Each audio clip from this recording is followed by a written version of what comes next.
하나님 말씀은 한 절만 보도록 하겠습니다. 마태복음 5장 1절 말씀입니다. 하나님 말씀 마태복음 5장 1절 한 절 말씀 함께 합독하도록 하겠습니다. 예수님께서 무리를 보시고 산에 올라가 앉으시니 제자들이 나아온지라. 아멘.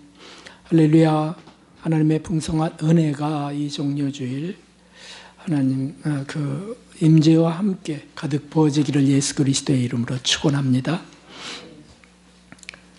연말에 있는 대림절은 예수님의 다시 오심을 믿음으로 기다리는 그 소망의 절기라 이렇게 말한다면, 사순절은 예수님이 직접 고난을 겪으셨던 것, 그 실제의 사건을 기억하면서 고난에 함께 참여하는 절기입니다.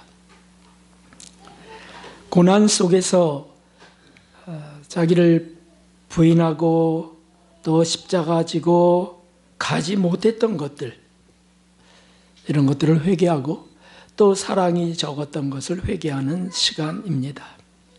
이제 우리에게는 고난의 한 주간이 남아 있습니다. 2000여 년 전 주님이 오셨을 때, 그리고 그 고난의 그 마지막 시간 속에 많은 사람들이 예수님 주변으로 몰려들었습니다. 기적을 보거나 경험하며 사람들은 열광했습니다.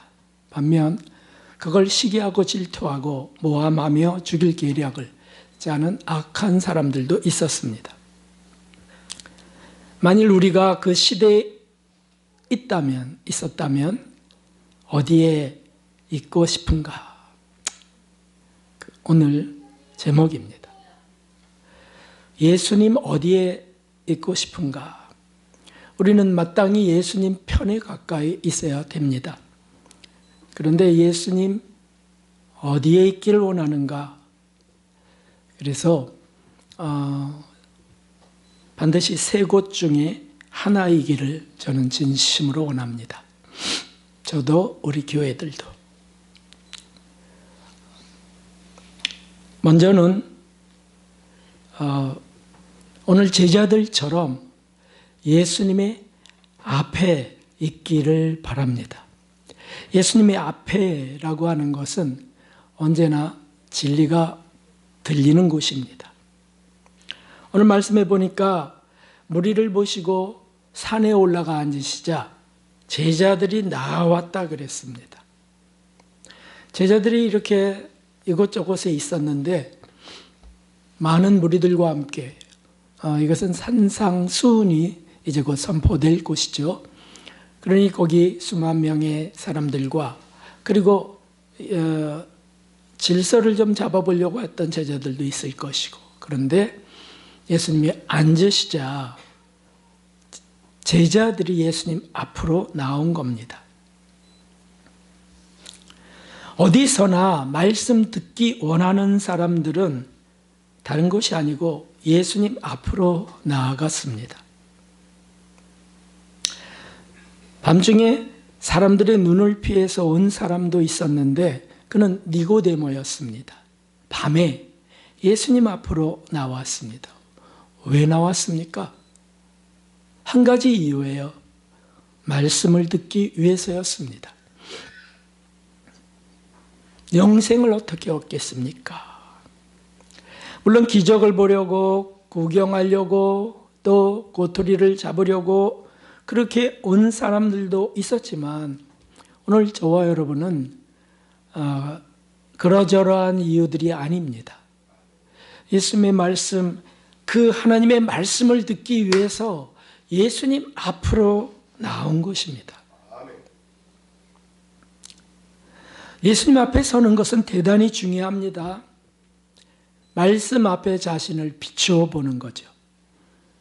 그래서 내가 바른 길을 가고 있는지, 제대로 걷고 있는지, 혹시 보지 못한 죄가 있는지 예수님 말씀을 통하여 조명하기를 원한다는 거죠.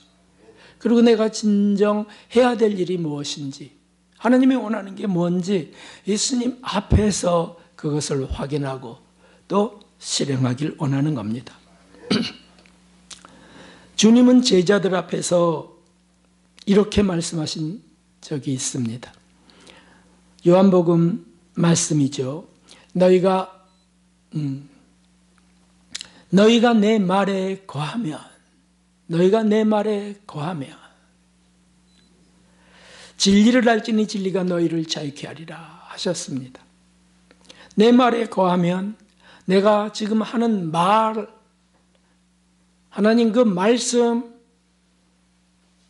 너희들의 삶의 기준이 되면, 그것이 너희들의 삶을 인도하면, 너희의 본성을 그 말씀이 깎아내고 수술하고 치료한다면, 이런 뜻입니다.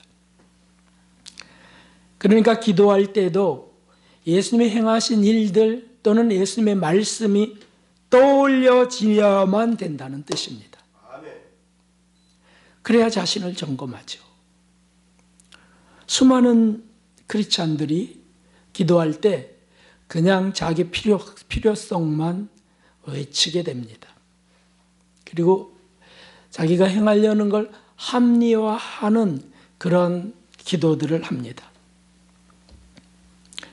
또는 원망하거나 또 불평하기도 합니다. 그런데 사실 간구도 또 고백도 말씀 앞에 비춰 봐야 되는 거죠. 말씀 앞에. 예수님 앞이라는 건 바로 그것입니다. 사무엘상에 보면 어린 사무엘을 부르시는 내용이 나옵니다. 사무엘아 라고 부르신지라 사무엘이 그때 뭐라 합니까? 말씀하시옵소서 주의 종이 듣겠나이다 라고 합니다. 어린 사무엘은 그렇게 그 어릴 적부터 말씀하시옵소서 제가 듣겠나이다. 말씀 앞에 여호와 앞에 쓰는 훈련을 하게 돼요. 결국 그는 위대한 선지자가 되는 거였습니다. 기도할 때 마음이 분주하고 번민이 있어서 아무 말도 못할 때가 있습니다. 뭘 기도해야 될지도 의욕도 다 잃었을 때 바로 이것이죠. 주여 저에게 말씀하시옵소서 듣겠나이다. 예수님 앞에 있는 겁니다. 찬송을 부를 때도 마찬가지죠. 사람 앞에 있는 게 아니고 하나님 앞에 드려지는 겁니다. 가사에 있는 것 하나하나에 자기의 모든 영혼과 마음을 실어서 하나님께 올려드리는 것이 찬양이죠. 예배 때에도 마찬가지입니다. 하나님, 예수님 앞에 내가 지금 서 있다고 하는 고백을 갖고서 그런 자세로 드려지는 거예요. 귀와 마음을 활짝 열고 나는 지금 어디 있는가? 예수님 앞에 있습니다. 종교개혁자들이 코람데오의 신앙을 가졌다 하죠. 이 코람데오는 라틴어로 하나님 앞에서라는 뜻입니다. 하나님 앞에서. 그들의 좌우명이었어요. 종교개혁자들은 순교를 각오하고 외치게 됐던 거죠. 그 당시에 캐톨릭의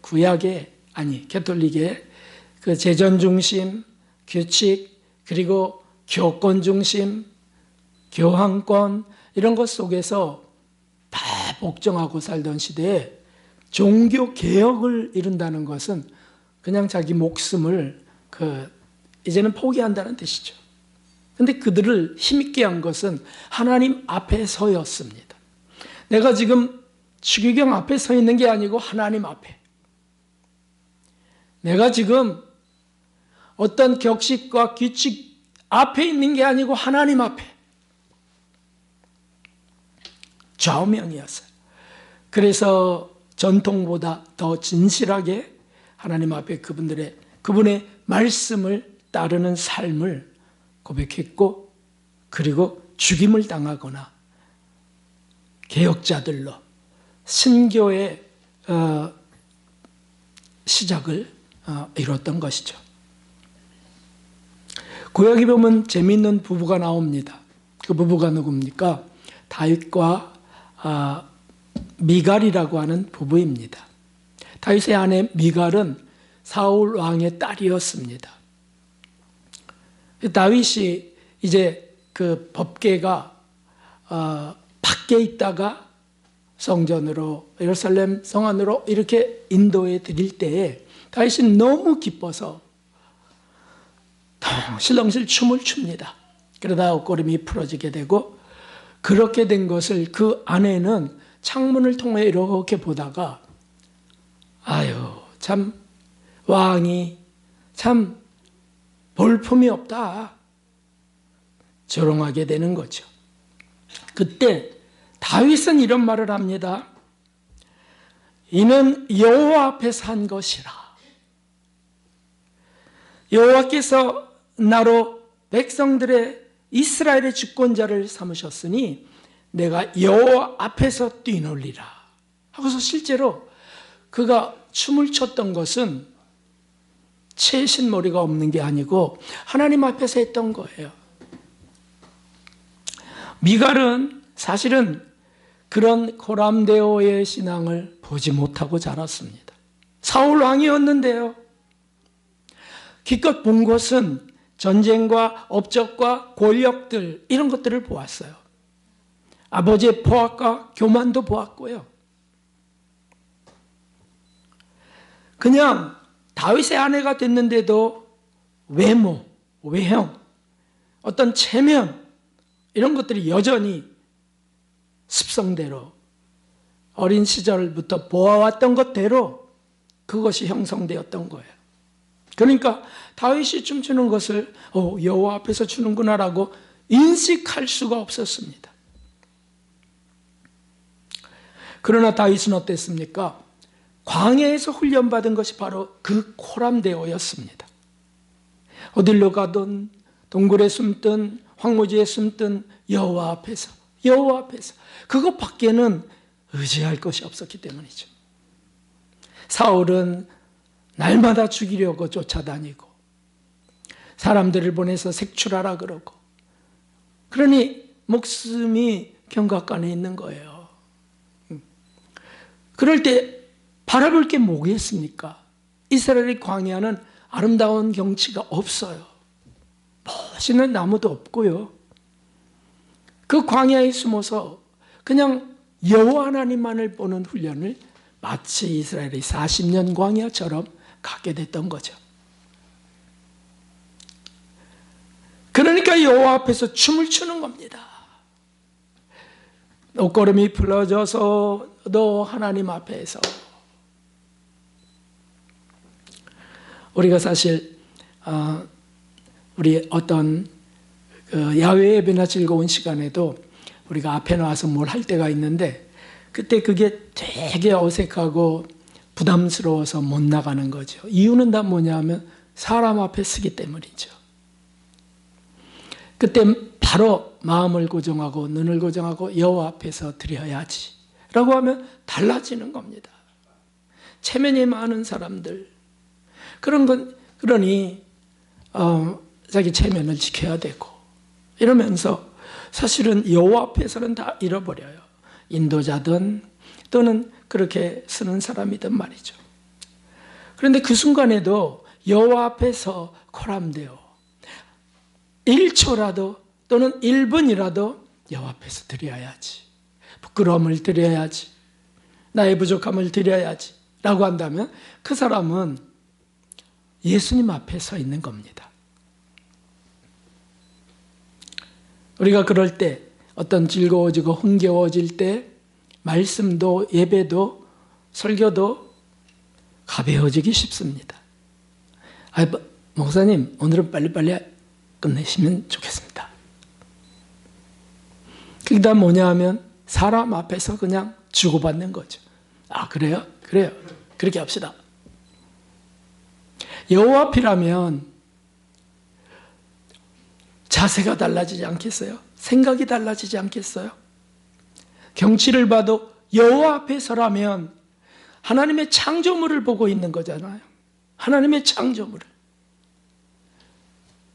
꽃이 시들어간다는 건 추한 것뿐일까요? 하나님의 창조의 섭리 속에 그는 자기의 사명을 끝내고 이제 시들어가는 겁니다. 그것이 얼마나 거룩한 일이며 얼마나 순종하는 모습입니까? 여호와 앞에 쓴다면 우리의 삶은 전혀 달라집니다. 하나님은 바로 이것을 기뻐 받으십니다. 그래서 우리가 진실하게 행하는 것, 성실하게 하려는 것, 말씀을 듣고 행하려 하는 모든 것들을 기뻐 받으십니다. 그러므로 우리는 예수님 앞에 자주 서야 될 줄로 믿습니다. 자주. 기도라고 하는 것은 바로 그 특별한 선물이에요. 기도하면서 예수님 앞에 서는 거죠.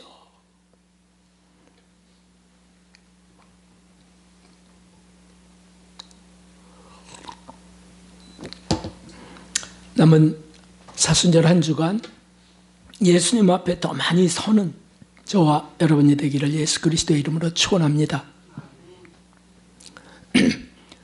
그런데 어떤 때는 앞에 서기가 정말 부담일 때가 있습니다. 여호와 앞에 서려고 하는데도 힘이 안 나요. 침체되었을 때, 지쳤을 때, 또 홀로라고만 여겨질 때, 어디로 피하고 싶을 때가 있습니다. 그래서 더 나아가면, 더 깊어지면 싫어질 때가 와요. 싫어질 때가. 경험들을 종종 하실 겁니다. 지겹게 느껴지기도 하고 그냥 뭐 다 기쁜 일이 없고 싫고 나 자신도 싫고 그런 거에 지배되는 나 자신도 한마디로 상태가 안 좋은 때입니다. 이럴 때는 어떻게 해야 되겠습니까? 그래도 여호와 앞에 서야죠. 여호와 앞에 서기가 싫다니까. 근데 그럴 때 설 곳이 한 군데 있습니다. 그런 마음으로도 설 곳이 있어요. 저는 이것이 정말 은혜라고 생각이 됩니다. 그것은 예수님 옆에 서는 것입니다. 앞은 너무 부담스러워요. 옆에 서는 거. 부끄럽다면 옆에. 이 옆에 선다는 뜻은 이런 의미를 갖고 있습니다. 복음서에 보면 예수님이 십자가 지고 가실 때 너무 힘겨워서 쓰러지시고 이런 때가 있었습니다. 그때 로마의 군병이 더 이상 못 지고 가실 것 같으니까 아무나 건장한 사람을 주변에 있던 사람들을 택하게 되는데 그때 택하여진 사람이 구레네에서 온 시몬이었습니다. 그 구레네 시몬, 저희가 그 구레네 시몬을 억지로 같이 가게 하여 예수님의 십자가를 지었고 라고 기록하셨습니다. 구레네 시몬은 싫었습니다. 왜 내가 죄도 안 졌는데 왜 저 죄인 그 피가 튀기고 묻혀지는 저곳에 내가 서야 됩니까? 더군다나 내 지금 가족들과 함께 왔고 내 두 아들이 보고 있는데 아빠의 체면이 말도 아니지 않습니까? 그런데도 로마 군병이 그렇게 명을 하니까 어쩔 수가 없어요. 그래서 억지로 잡혀서 예수님 옆에 세워집니다. 십자가를 함께 질 수밖에 없었습니다. 주님 옆에서 걸을 수밖에 없었습니다. 하기 싫은 것을 지금 하고 있습니다. 그런데 여러분 이것이 얼마나 큰 은혜였습니까? 우리가 때로 사랑도 없고요. 자원하는 마음도 없고 그냥 의무감으로 해야 되는 기쁘지 않은 일들이 있습니다. 규칙대로, 정해진 대로 지루하게 해야 되는 일이 있습니다. 은혜는커녕 정말 겨우 억지로 하는 일이 있는 겁니다. 그때 할 수 있는 거는 그냥 하나밖에 없어요. 그냥 인내하는 것밖에 없어요. 가야 된다면 확 뒤로 해서 도망가 버릴 수 있다면 그렇게 가는 사람도 있겠지만 그냥 가야 된다면, 묶여 있다면 인내하는 것밖에 없어요. 사람들은 그럴 때 이렇게 생각합니다. 억지로 하는 게 무슨 은혜가 되겠어? 억지로 하는 게 무슨 상이 되겠어? 차라리 그러려면 하지 마 라고 말하기도 합니다. 아니요. 억지로 해도 그냥 해야 되는 일을 하는 것은 놀랍게도 예수님을 돕는 일이 될 수 있다라고 하는 사실입니다. 예배드리고 찬송하고 기도하고 봉사하고 은혜도 기쁨도 느껴지지 않고 하기 싫은데 억지로 하는 종교적 수행 같은 것이 있어요. 그런데 그게 바로 주님을 옆에서 돕는 구레네 시몬의 자리라고 하는 거예요. 교회 활동들 가운데 그런 일이 많이 있지 않습니까? 억지로 그냥 해야 하니까, 순번이 됐으니까 하기 싫지만 그냥 억지로라도. 그런데 교회는 뭐라고 말씀하셨습니까? 그리스도 예수님의 몸이라고 말씀하셨어요. 교회는 예수님의 몸이에요. 몸된 교회예요. 여기 지체지체들, 예수님의 지체지체들이 있어요. 그래서 교회에서 어떤 그 하기 싫은 일을 그냥 할 때 예수님을 돕는 일이 된다는 것. 이것이 은혜라고요. 그러니 시몬이 받은 은혜였습니다. 그것이. 본인은 그 당시에 충만한 기쁨도 없고 전율도 감동도 없었지만 은혜였어요.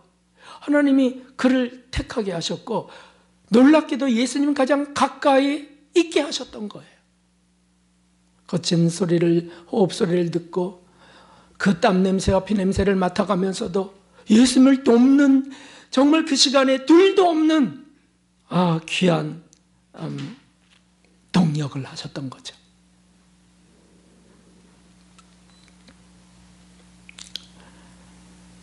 여러분, 우리가 날마다 은혜가 부어진다면 누가 못하겠습니까?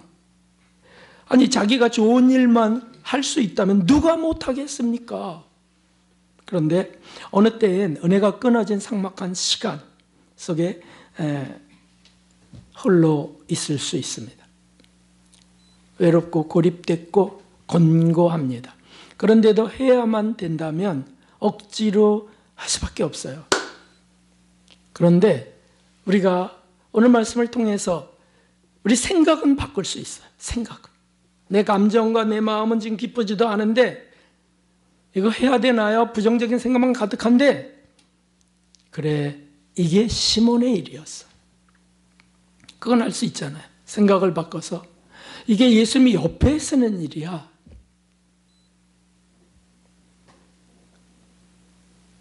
가는 중에 주님의 고난을 느끼며 주님의 조용한 음성을 들을 수 있습니다.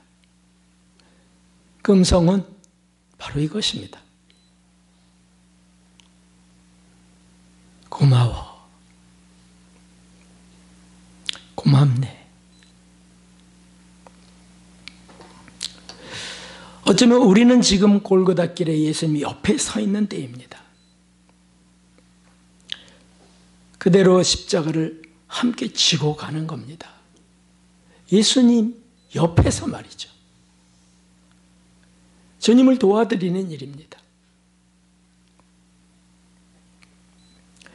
그렇게 예수님은 가장 가까이에서 나갈 수 있는 은혜를 받는 시간이라면 어떻게 우리가 마다하겠습니까?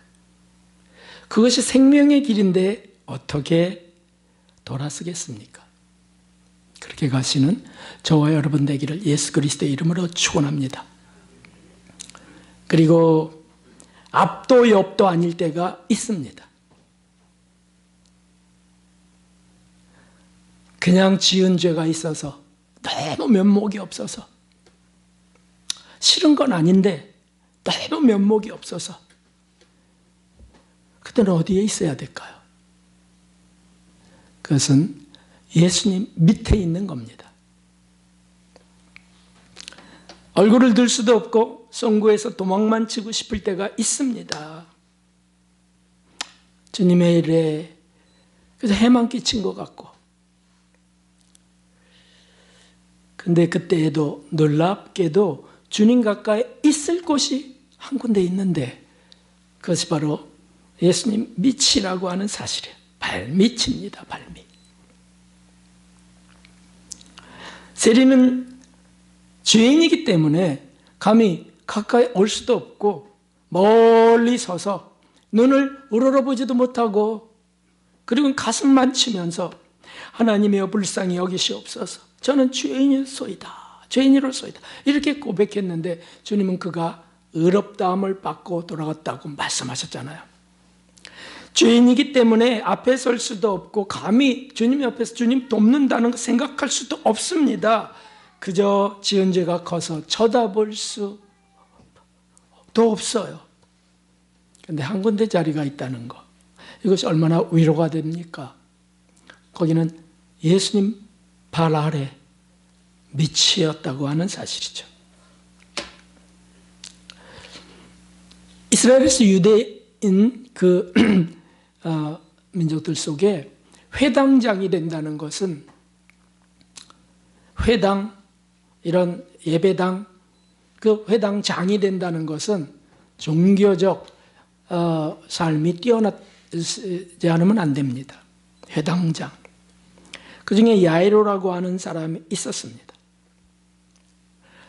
회당장의 직분을 지키려면 말씀이나 예배나 삶도 반듯해야 됩니다. 어떤 권세도 있어야 됩니다. 야이로는 그렇게 회당장이 되었습니다. 그런데 그가 예수님 발 아래에 엎드릴 수밖에 없는 일이 터지죠. 그게 뭡니까? 그것은 바로 집에 와달라는 건데, 집에 왜? 지금 딸이 죽을 병이 들었습니다. 그러니까 예수님의 소문은 들었고 내 딸을 살리려면 예수님밖에 안 되는 거야. 이건 뭐 내가 아무리 신앙생활 잘해도 이건 소용없어. 예수님이 오셔야 돼. 그래서 회당장인데 사람들이 얼마나 쳐다보겠습니까? 바리새인들, 그리고 제사장도 저거 제명이야, 출교야 하지 않겠습니까? 그런데 이것저것 다 필요 없어요. 예수님께 나와 발 아래에 엎드립니다. 저희 집에 오시옵소서. 저희 집에 제 딸이 죽어가나이다.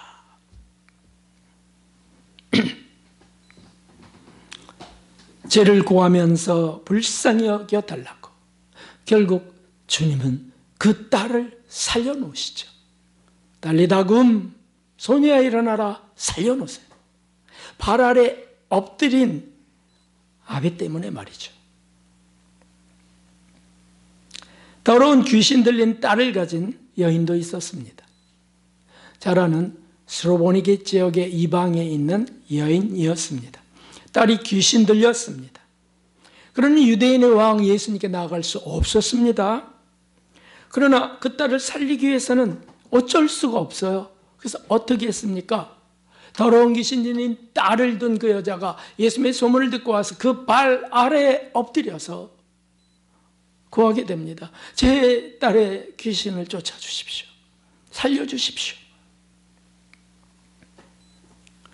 근데 예수님이 엄청난 말씀을 하세요. 자녀의 떡을 개들에게 줄 수 없느니라. 개 취급을 당하는 거예요. 근데 여인은 지금 이거저거 따질 수 없어요. 그래요? 관둬요? 그럼 뭐. 딴 데 찾아볼게요. 뭐 이런 것들을 안 하는 거죠. 그래도 주님,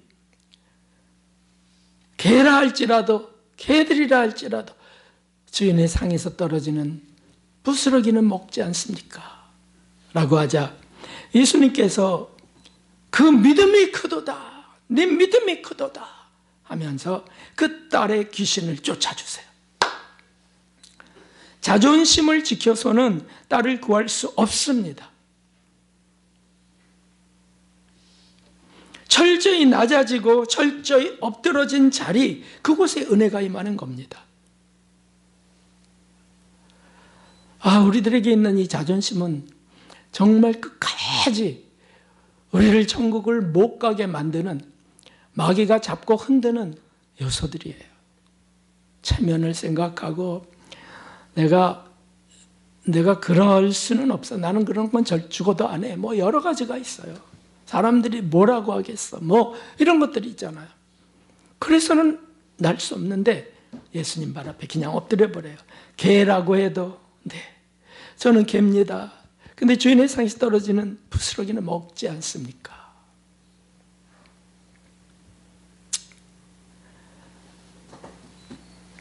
바로 여기에 사실 놀라운 은혜가 있습니다. 들어보신 분도 계시겠고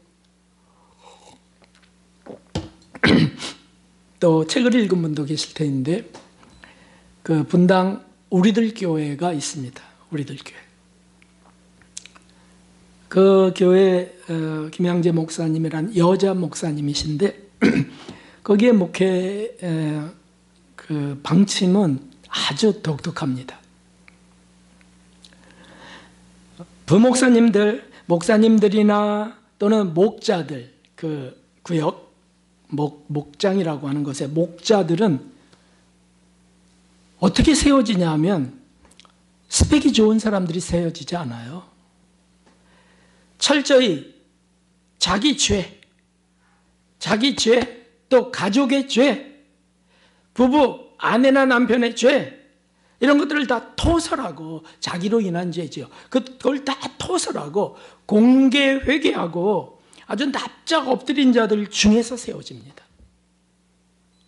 이건 놀라운 일이에요. 그러니까 간통을 저지른 사람도 그게 철저히 고백된다면 그를 목자로 세워요. 이게 어떻게 이런 일이 있습니까? 간음죄를 저지른 목사, 그도 정말 진실하게 고백을 합니다. 나 세워주세요라고 한 게 아니고 그냥 정말 그 교회에 와서 그걸 고백을 해요. 고백을 하는 그 목장이에요.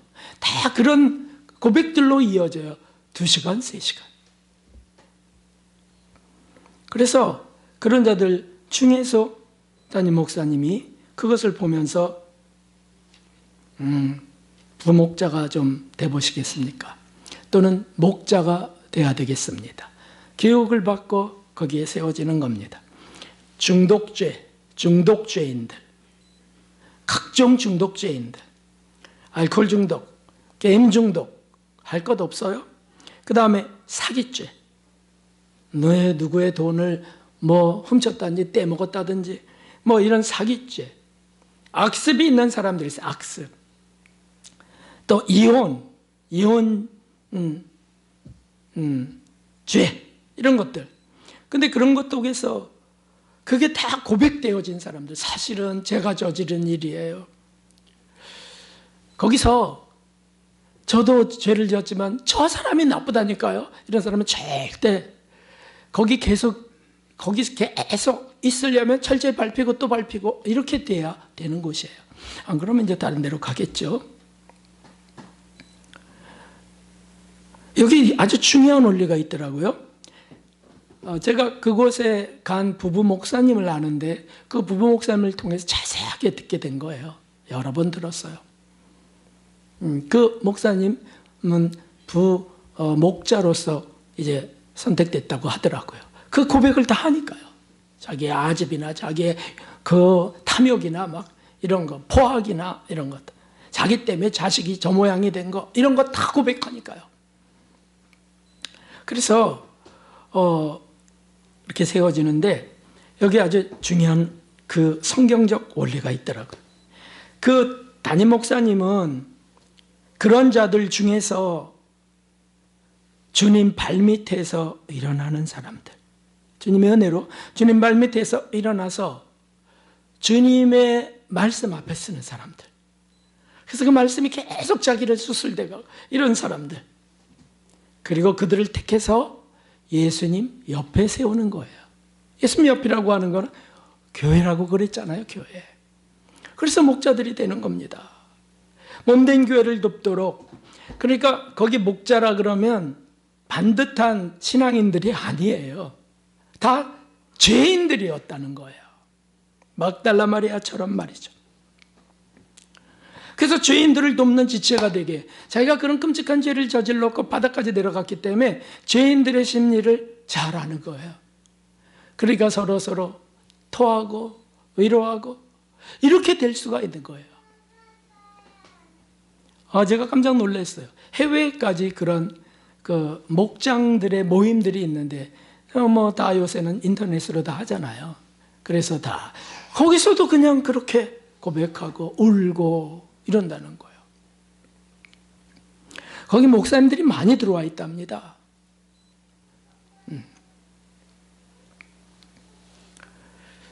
자꾸 핑계대고 가족 탓하는 자는 결코 세워지지 못하고 거기 계속 있을 수도 없습니다.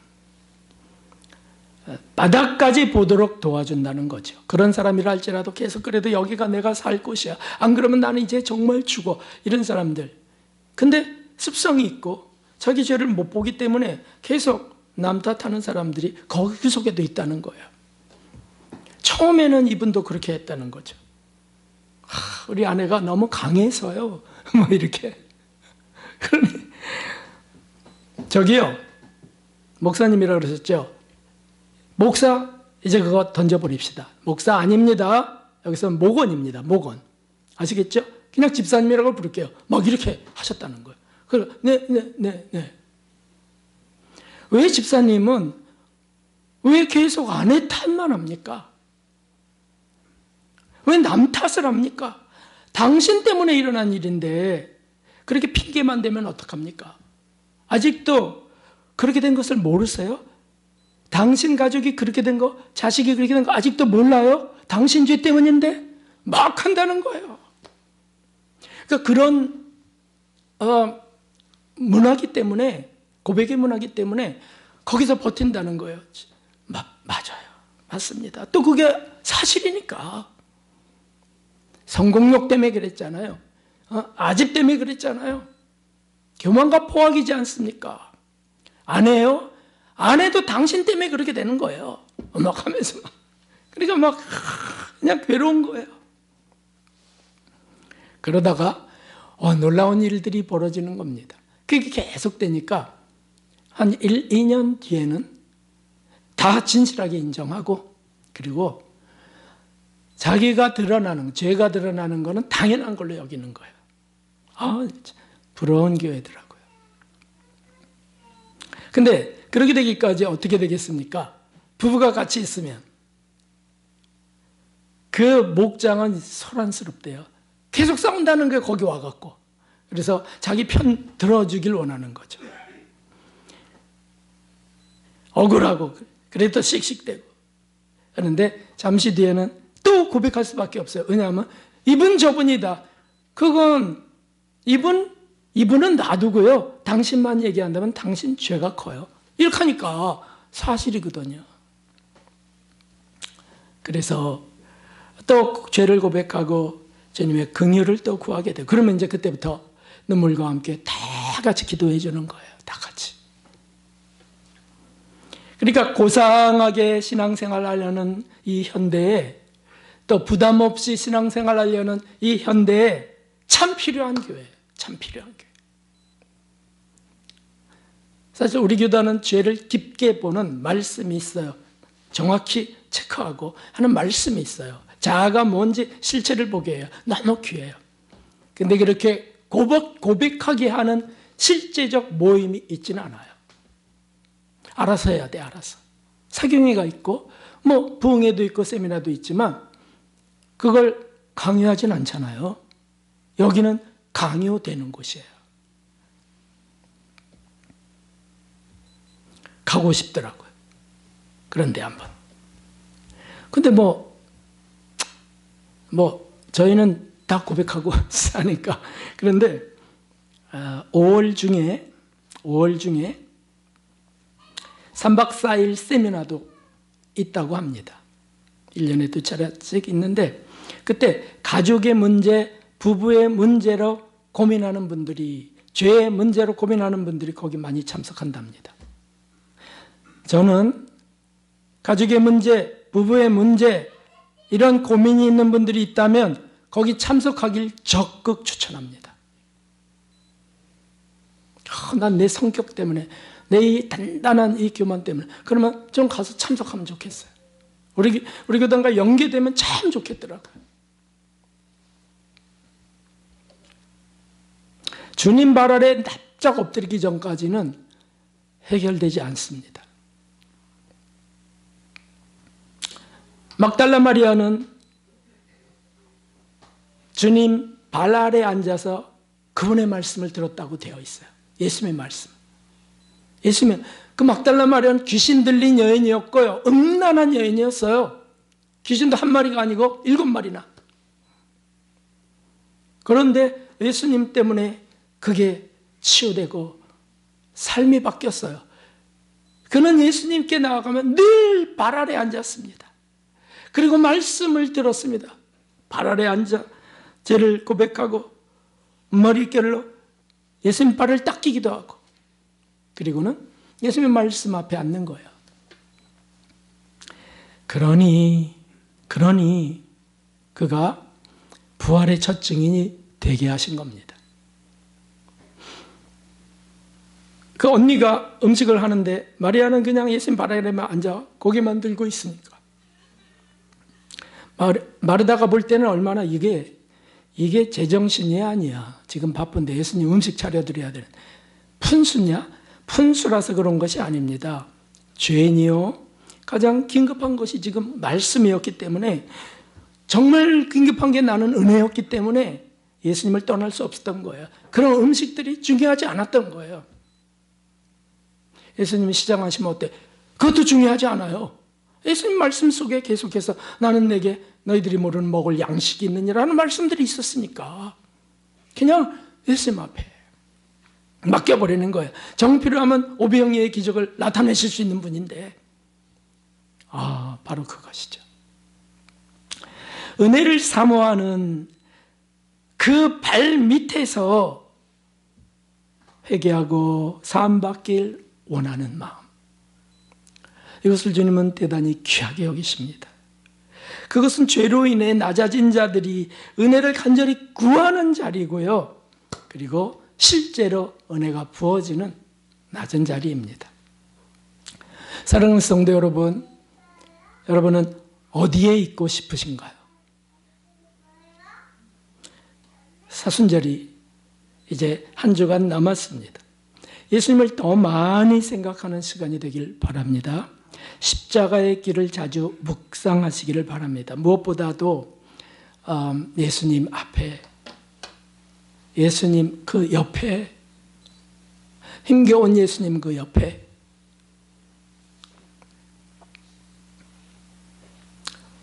그리고 예수님 밑에 있는 시간들이 되기를 예수 그리스도의 이름으로 축원합니다.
사랑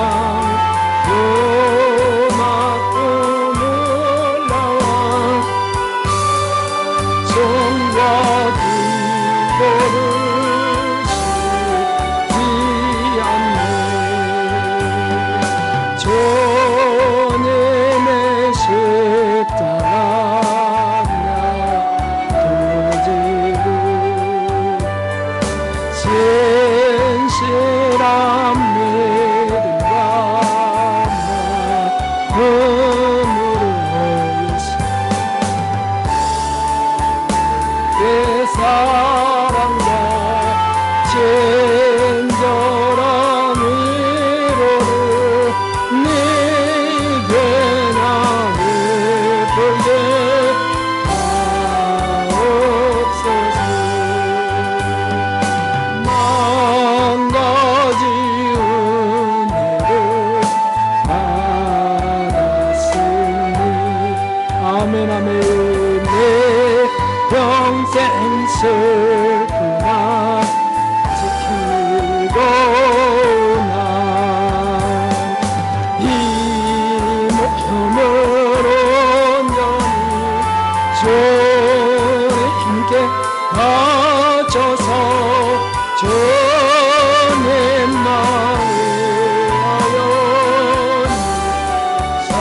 주님 한번 부르고 받은 말씀을 생각하며 기도하겠습니다. 주님 하나님 아버지 예수님 가까이 예수님 앞에 나아가기를 소원합니다. 하나님이여 참으로 나는 너무 힘겨울 때가 있어 하나님 곁에 예수님 옆에 서기를 원합니다. 아버지여 닮을게 그저 고백하는 아버지가 나의 이름들이 다 무너지게 하시고 하나님 숨어있던 죄들이 다 드러나게 하시고 아버지여 주께서 주님이여 놀라운 은혜와 치료를 허락해 주시오. 아버지 하나님은 어떻게 해야 되겠습니까? 우리 삶의 문제, 내 가족의 문제, 교회의 문제 어떻게 해야 되겠습니까? 하나님이여 주님께서 주님의 해결해 주셔야 되겠어. 하나님 술버리게 여인처럼 나와 고백합니다. 엎드려 고백합니다. 야이로처럼 고백합니다. 우리를 살려주시고 하나님 우리의 지체들을 살려주시고 하나님 영예를 베풀어 주시면서 하나님이여 하나님 보게 하여 주시옵소서. 보게 하여 주시옵소서. 하나님은 바닥까지 드러내게 하여 주시옵소서. 하나님이여 보게 하여 주시옵소서. 하나님 불쌍히 여기시고 하나님 주께서 주님의 정결케 해주시옵소서. 하나님이여 엎드린 이들마다 일으켜 주시옵소서.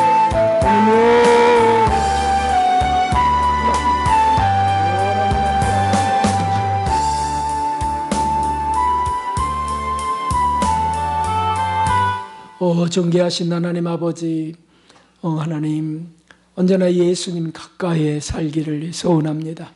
그 앞에 말씀을 듣기 위하여 또 너무 힘겹고 어려울 때 그저 예수님 옆에 서서 억지로라도 주님 십자가를 함께 지기 원합니다. 오 하나님 그리고 하나님이여 바닥까지 엎드려서 저 밑바닥에 있는 죄악들을 다 토하게 하여 주시고 오 하나님 그저 자애심에 가득 쌓일 때 자기 중심의 생각 속에 휩싸일 때 하나님 그 깊은 동굴에서도 일으켜 주시고 치료하여 주시옵소서. 주님 죄를 토설하는 곳 거기에 정말 하나님의 은혜가 임하는 줄 믿사오니 사랑도 하나님의 사랑도 그곳에 부어지게 하여 주옵소서. 오 하나님 구하는 것 주께서 다 아시오니 치료가 필요한 영혼 치료가 필요한 가정 또 가족들 교회 주님 다 치료하여 주시옵소서. 귀한 예물을 드리며 함께 또 우리의 삶에 그 애환이나 고통들도 올려드렸사오니 다 받아 주시옵소서. 응답하여 주시길 바라옵고 예수 그리스도의 이름으로 감사하며 기도드리옵나이다. 아멘. 네, 감사합니다. 분들과 인사하십시오. 여호와 샬롬 인사하겠습니다. 네, 감사합니다. 사순절 마지막 고난 주간입니다.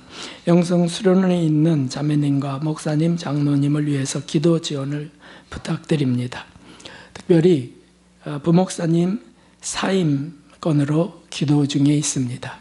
그래서 이제 사순절 동안 그 기도하는 중에 있는데 이제 결정은 이번 주 내로 이제 있게 되겠습니다. 만일 어떻게 결정이 되든 제가 목요일 정도 이제 시간을 내서 이제 어떻게 되는가 한번 여쭤보려 그래요. 그렇게 해서 더 기도가 필요합니다. 그럼 토요일까지 기다리고 어찌됐든 그렇게 해서 결정이 나는 것들을 메시지로 제가 다 보내드릴 겁니다. 결정이 나면. 그러면 사임하게 된다면 우리가 진실로 축복하고 보내드려야 되는 거니까 부활절 날, 다음 주가 부활절인데 성찬식도 있습니다. 그럴 때 우리가 그동안의 감사 또 진심으로 축복하면서 또 인사도 드리시면서 이렇게 떠날 시간을 갖게 될 거고요. 다음 주에. 아니면 계속 있겠습니다. 그러면 뭐 더 축제같이 되겠고요. 어찌됐든 더 기도가 필요합니다. 그러면 더 기도 시간을 좀 갖도록 그렇게 할 것입니다. 베트남 선교가 4월 13일, 5월 2일 날까지 있습니다. 항공유가 올라서 지금 취소되는 곳들이 여러 곳 있다 그래요. 그래서 매일매일 확인해야 된대요. 저도 확인하다가 취소되면 그만이고요. 취소 안 되고 저는 어떤 그 여행사와 연결되어서 계속 해왔기 때문에 거기서 이제 책임을 지고 티켓이 나오게 된다면 다녀오게 될 것입니다. 기도해 주시고요. 다 주님 손에 맡겨 드렸습니다. 저녁 예배 뒤에는 크로마프 강습이 있습니다. 그리고 특별히 기도해 주실 것은 제가 계시록 세미나 강사 모임으로 목요일, 금요일 이제 다녀오게 되는데 기도해 주십시오. 금요 기도회는 그대로 갖겠습니다. 그래서 예수님의 순환의 영화 후반부를 한 30분이나 1시간 이렇게 보고 그 다음에 1시간 기도하는 시간을 가지려고 합니다. 7시 반에 금요 기도회는 7시 반입니다. 이제 일어나셔서 주기도 드리신 뒤에 축도로 마치겠습니다. 하늘에 계신 우리 아버지시여 이름이 거룩히 여김을 받으시오며 나라가 임하옵시며 뜻이 하늘에서 이루어진 것 같이 땅에서도 이루어지이다. 오늘날 우리 일용할 양식을 주옵시고 우리가 우리에게 죄진 자를 사하여 준 것 같이 우리의 죄를 사하여 주옵시고 우리를 시험에 들게 하지 마옵시며 다만 악에서 구하옵소서. 나라와 권세와 영광 아버지께 영원히 있사옵나이다. 아멘. 이제는 우리의 구주 우리의 왕 예수 그리스도의 무한하신 은혜와 독생자를 희생하신 하나님 아버지의 만극하신 사랑과 우리 안에서 감동하시고 정결케 하시는 열매 맺게 하시는 성령 하나님의 크시는 종이 이제 사순절을 마지막으로 한 주간을 보내야 될 온 세계 그리스도인들 머리 위에 고난 속에 있는 가정들 위해 이제로부터 영원까지 함께 하셨길 진심으로 축원하옵나이다. 아멘.